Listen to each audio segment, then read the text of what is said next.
பையனோ பொண்ணோ பாத்ரூம்குள்ளே smart phone எடுத்துகிட்டு போனால் அதில் அவங்க யாரோட என்ன பேசுகிறாங்க என்ன மாதிரி ஃபோட்டோ அனுப்புகிறாங்கன்னு தெரியாமல் இருக்காங்க தெரியுமா. இதெல்லாம் ஒரு பாதிப்புன்னு எனக்கு அப்போவே புரிஞ்சுது. அண்ட் பேரண்ட் ஜீனி was offering me a solution to solve all this problem. அது எப்படின்னா, பேரண்ட் ஜீனி ஆப் உங்கள் ஃபோனில் நீங்கள் டவுன்லோட் பண்ணிட்டீங்கன்னா குழந்தைங்களோட ஃபோன்லேயும் உங்கள் ஃபோன்லேயும் அந்த குழந்தைங்க வந்து இல்லை அந்த டீனேஜர்ஸ் சோஷியல் மீடியாவை வீட்டில் எந்த இடத்துல அவங்க யூஸ் பண்ணலாம் அப்படின்னு நீங்கள் முடிவு பண்ணிக்கலாம்.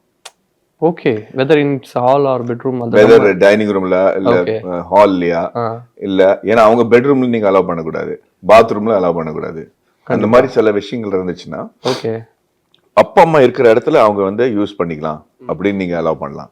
இல்லை நான் இருக்கும்போது என் பக்கத்தில் இருக்கும்போது அவங்க வந்து சோஷியல் மீடியா பார்க்கலாம் அப்படிங்கிற அலோவ் பண்ணலாம். அந்த மாதிரி பல ஃபீச்சர்ஸ் அதில் இருக்கு. இதை நம்ம school educational institutes as well as வீட்டில் அண்ட் நீங்கள் வந்து உங்கள் பசங்க எங்கே இருக்காங்களோ அதை ஜியோ டேக் பண்ணி இந்த ஏரியாவில் அவங்க வந்து இந்த ஆப்பை யூஸ் பண்ண முடியும் அப்படிங்கிறத நீங்கள் முடிவு பண்ணலாம்.